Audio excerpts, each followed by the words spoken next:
Salut à tous, aujourd'hui c'est la sortie du très attendu My Hero Academia disponible chez Kiyun. Je vais donc partager mon avis avec vous sur ce nouveau manga. Ça fait un petit moment que j'ai arrêté les shonen, mis à part One Piece et une ou deux exceptions. Mais après avoir entendu parler du nouveau blockbuster My Hero Academia comme du digne successeur de Naruto, j'ai décidé de sauter le pas et d'acquérir le titre afin de me faire mon propre avis. Et autant vous le dire tout de suite, je suis complètement conquis. My Hero Academia a vraiment tout d'un shonen en puissance. Créé par Kohei Horikoshi, notamment connu pour Crazy Zoo, My Hero Academia est publié depuis juillet 2014 dans les pages du célèbre magazine de prépublication japonais, le Weekly Shonen Jump de Shueisha. Le héros, Izuku Midoriya, aka Deku, est un personnage un peu faiblard et pleurnichard qui ne rêve que d'une chose, devenir un super-héros. Néanmoins, il reste un problème majeur. Dans un monde où plus de 80% de la population possède des super-pouvoirs, nommés Alter, le jeune Midoriya, lui, n'en a aucun. En effet, il fait partie des rares personnes à n'être doté d'aucun pouvoir. Donc le speech peut se montrer banal comme ça, et l'euro très cliché, et pourtant, ce titre a tout pour devenir un grand nom dans le milieu du manga. Malgré une histoire basique, on est pris très rapidement dans l'histoire au point de ne pas voir le temps passer et d'enchaîner les chapitres après chapitre. Le manga ne perd pas de son temps, et on va droit au but. Et ça, c'est vraiment un gros plus comparé à d'autres shonen.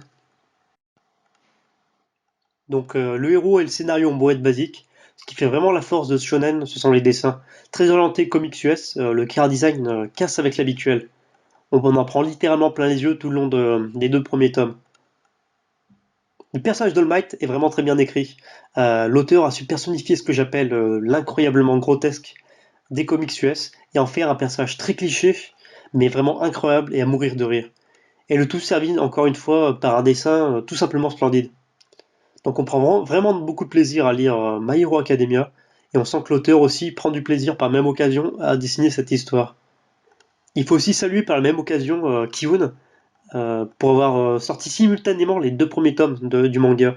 L'histoire est tellement prenante et les personnages attachants qu'il aurait été dommage de devoir attendre le tome 2. D'ailleurs, certains chapitres du tome 2 sont à couper le souffle. L'auteur a su mélanger l'univers du comics et du manga à merveille. Donc pour conclure, nous avons vraiment un shonen incroyable qui est vraiment en lice pour devenir le prochain Naruto en termes de succès. Donc comme à son habitude côté édition, qui nous sert vraiment une édition irréprochable, que ce soit qualité du papier, traduction, tout est là. Les termes sont cohérents et collent vraiment au personnage.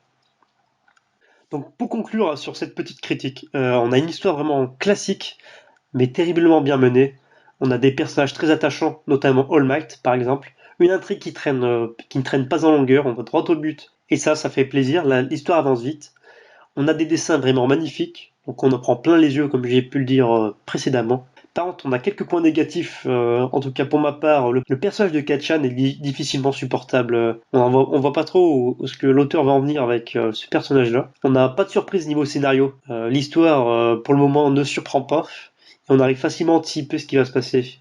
Et le dernier point négatif, c'est qu'il faut encore attendre pour avoir le tome 3, malheureusement. Donc voilà, c'est tout pour cette petite critique.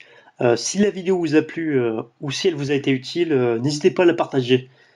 Donc merci d'avoir regardé cette vidéo et je vous dis à bientôt pour une prochaine vidéo.